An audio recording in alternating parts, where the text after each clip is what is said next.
ಹೊಸ ದಿನ ಹೊಸ ಚೈತನ್ಯದೊಂದಿಗೆ ಹೊಸ ಪಯಣದ ಹೊಸ ತುಣುಕನ್ನು ನಿಮ್ಮ ಮುಂದೆ ಪ್ರಸ್ತುತಪಡಿಸಲು ನಾನು ಹಾಜರಾಗಿದ್ದೇನೆ. ಹಲೋ ಎವ್ರಿವಾನ್, ನಾನು ನಿಮ್ಮ ಪ್ರೀತಿಯ ಚೈತ್ರ ಆರ್ದೇವಾಡಿಗ ಮಾತಾಡ್ತಾ ಇರೋದು. ಗಂಟೆ 7 ನಾ ಎದ್ದು ಕ್ಲೀನಿಂಗ್ ಕೆಲಸದ ಕಡೆ ಜಾರಿದೆ.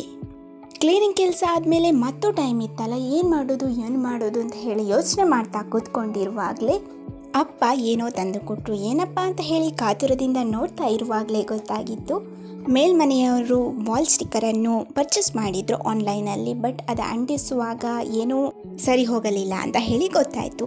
ಅದನ್ನು ವೇಸ್ಟ್ ಮಾಡೋದು ಬೇಡ ಅಂತ ಹೇಳಿ ನಾನು ಕ್ರಿಯೇಟಿವ್ ಆಗಿ ಯೋಚನೆ ಮಾಡಿ ಅದನ್ನು ಗೋಡೆಗೆ ಅಂಟಿಸೋಣ ಅಂತ ಹೇಳಿ ಯೋಚನೆ ಮಾಡಿದೆ.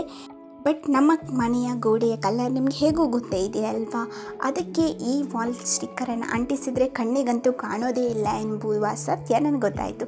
ಅದರಿಂದಾಗಿ ಬ್ಯಾಕ್ಗ್ರೌಂಡಿಗೆ ಏನಾದರೂ ಅಂಟಿಸೋಣ ಅಂತ ಹೇಳಿ ಯೋಚನೆ ಮಾಡಿ ಶೀಟನ್ನು ಹುಡುಕೋಕ್ಕೆ ಸ್ಟಾರ್ಟ್ ಮಾಡಿದೆ. ವೈಟ್ ಶೀಟ್ ಒಂದು ಸಿಕ್ತು, ಬಟ್ ಇದರ ಸೈಜ್ಗಾಗುವಂತೆ ಇರಲಿಲ್ಲ. ಹಾಗಾಗಿ ನಾನು 5 ರೂಪೀಸಿದ್ದು ದೊಡ್ಡ ಚಾರ್ಟ್ ಬರ್ತದಲ್ಲ, ಡ್ರಾಯಿಂಗ್ ಚಾರ್ಟ್ನಲ್ಲಿ ನಾನು ಅಂಟಿಸಿ ಎತ್ತರದ ಸ್ಥಾನದಲ್ಲಿ ನೇತು ಹಾಕೋಣ ಅಂತ ಹೇಳಿ ಯೋಚನೆ ಮಾಡಿದೆ. ಅಮ್ಮನೂ ಅದೇ ಸಜೆಷನ್ ಕೊಟ್ಟರು. ಆದ್ದರಿಂದ ಪಟ ಅಂತ ಹೇಳಿ ಪ್ಲ್ಯಾನ್ ಮಾಡ್ತಾ ಇದ್ದೆ, ಈ ಗೋಡೆಗೆ ಅಂಟಿಸೋದಾ ಆ ಗೋಡೆಗೆ ಅಂಟಿಸೋದಾ ಅಂತ ಹೇಳಿ. ಫೈನಲ್ ಆಗಿ ನಾನು ಅದಕ್ಕೆ ಒಂದು ವ್ಯವಸ್ಥೆಯನ್ನು ಮಾಡಿಕೊಂಡು ಬ್ಯಾಕ್ಗ್ರೌಂಡಿಗೆ 2 ಸೈಡ್ ಗಮ್ ಟೇಪನ್ನು ಅಂಟಿಸಿ ಫೈನಲ್ ಆಗಿ ಈ ಗೋಡೆಗೆ ಅಂಟಿಸುವ ಅಂತ ಹೇಳಿ ಪ್ಲ್ಯಾನ್ ಮಾಡಿ ಅಂಟಿಸಿಬಿಟ್ಟೆ. ನನಗೊಂಥರ ಇಷ್ಟ ಆಯಿತು, ಖುಷಿ ಸಿಕ್ತು. ನಿಮ್ಗೆ ಹೇಗಾಯಿತು ಅನ್ನಿಸ್ತು ಅಂತ ಎಲ್ಲ ಕಮೆಂಟ್ ಮಾಡಿ ತಿಳಿಸ್ಬೋದು, ಆಯಿತಾ?